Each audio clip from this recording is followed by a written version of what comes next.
Hello, here it's Dottie Posto on my deck. It is actually reaching evening time today, and I am coming to you with a thought on culture.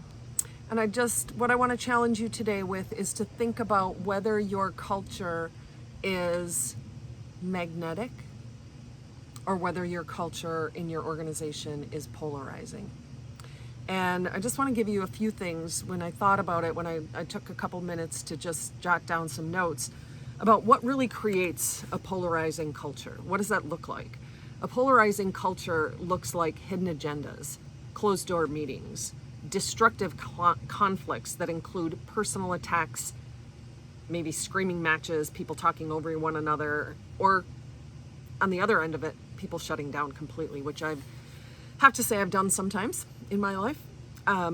Leaders not walking the talk of the organization, not living the values, not performing, not behaving in the way that is promoted by the values and the strategies and objectives of the organization. More CYA than teamwork.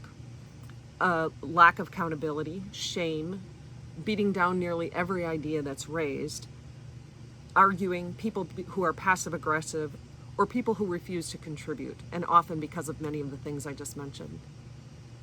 Let's look at the opposite side of that and what would make up a magnetic culture, a culture that draws top talent to your organization.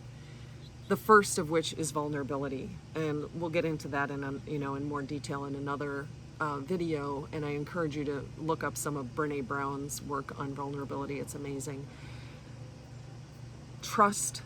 The other magnetic culture elements are trust, honesty, transparency, constructive conflict, accountability without shaming, honest, candid, behavior-based, grounded feedback, actually achieving results, and fun.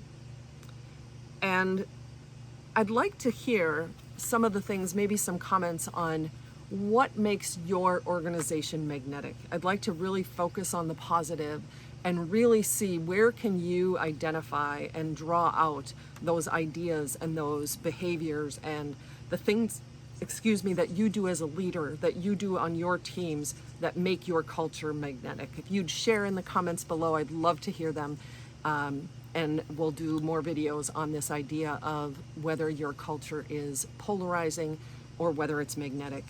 And within an organization, teams can have a culture of being polarizing or magnetic. Departments, there can be multiple cultures within an organization. So let me know what you think in the comments below.